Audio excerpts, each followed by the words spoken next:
செய்தியை பார்க்கிறோம். சென்னை நீலாங்கரையில் உள்ள தன்னுடைய வீட்டிலிருந்து பட்டினப்பாக்கம் இல்லத்திற்கு தாவேக தலைவர் விஜய் புறப்பட்டு சென்ற சிறிது நேரத்திற்குள்ளாகவே பட்டினப்பாக்கம் இல்லத்திற்கு 3 காவலர்கள் அங்கு சென்றிருக்கிறார்கள். இதுகுறித்த கூடுதல் தகவல்களோடு களத்திலிருந்து செய்தியாளர் சுபாஷ் இணைந்திருக்கிறார். அவரிடம் பேசலாம். சுபாஷ், இப்போ 3 காவலர்கள் விஜய் வீட்டிற்கு வந்திருக்கிறார்கள். இது குறித்த விவரங்கள் என்ன?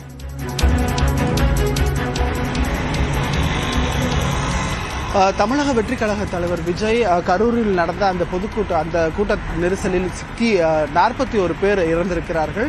அந்த நிலையில் கடந்த 2 நாட்களாக வீட்டிலேயே இருந்த விஜய் இன்று காலை திடீரென தனது நீலாங்கரை இல்லத்திலிருந்து பட்டினப்பாக்கம் இல்லம் வந்திருக்கிறார். ஏற்கனவே அவரது கட்சி நிர்வாகிகள் மீது வழக்கு பதிவு செய்யப்பட்டிருக்கிறது. இந்த நிலையில் விஜய் இங்கே வந்திருக்கும் அடுத்த சில நிமிடங்களிலேயே காவல்துறை இங்கிருந்து, அதாவது அவரது தங்கியிருக்கக்கூடிய இல்லத்துக்கு எதிராகவே பட்டினப்பாக்கம் காவல் நிலையம் இருக்கிறது, நேரடியாக இங்கிருந்து 3 காவலர்கள் உள்ளே செல்வதை ஒளிப்பதிவாளர் அருணும் காட்சிப்படுத்திக் கொண்டிருக்கிறார். இந்த உள்ளே சென்றதுக்கான காரணம் என்ன? பாதுகாப்பு காரணமா அல்லது வேறு ஏதேனும் காரணம் இருக்கிறதா என்பதையும் நம்ம பொறுத்திருந்து பார்க்கணும்.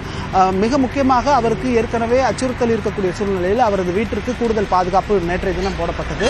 அதே போல ஒரு நிலை இங்கே தேவைப்படுகிறதா என்ற கேள்வியும் இருக்கிறது.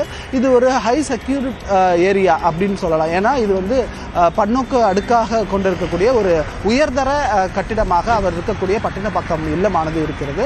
அப்படி இருக்கக்கூடிய இந்த இடத்துல காவல்துறையினர் தற்போது 3 பேர் உள்ளே சென்றிருக்கிறார்கள். என்ன பேசப் போகிறார்கள், என்ன தகவலை பெறப்போகிறார்கள், அல்லது வேறு ஏதேனும் விஷயம் தொடர்பாக விஜயை கேட்டிருக்கிறாரா என்ற பல கோணங்களில் பார்க்க வேண்டியிருக்கிறது. தற்போது பட்டினப்பாக்கம் இல்லத்திற்கு வந்திருக்கக்கூடிய விஜய் இங்கே வந்திருக்கக்கூடிய அவரை பார்ப்பதற்காக, இல்லை அவரிடம் கேட்டு பெறுவதற்காக, அல்லது இங்கே இருக்க வேறு சில நிர்வாகிகளை கூட சந்திக்கிறதுக்கான வாய்ப்புகள் இருக்கிறது காவல்துறையினர்.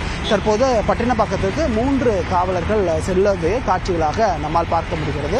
எதுக்கு, ஏன் என்ற கேள்விக்கு இன்னும் விடை தெரியவில்லை. நன்றி சுபாஷ். தற்போதைய விவரங்களுக்காக, கூடுதல் விவரங்களுக்காக நம்ம மீண்டும் இணையலாம்.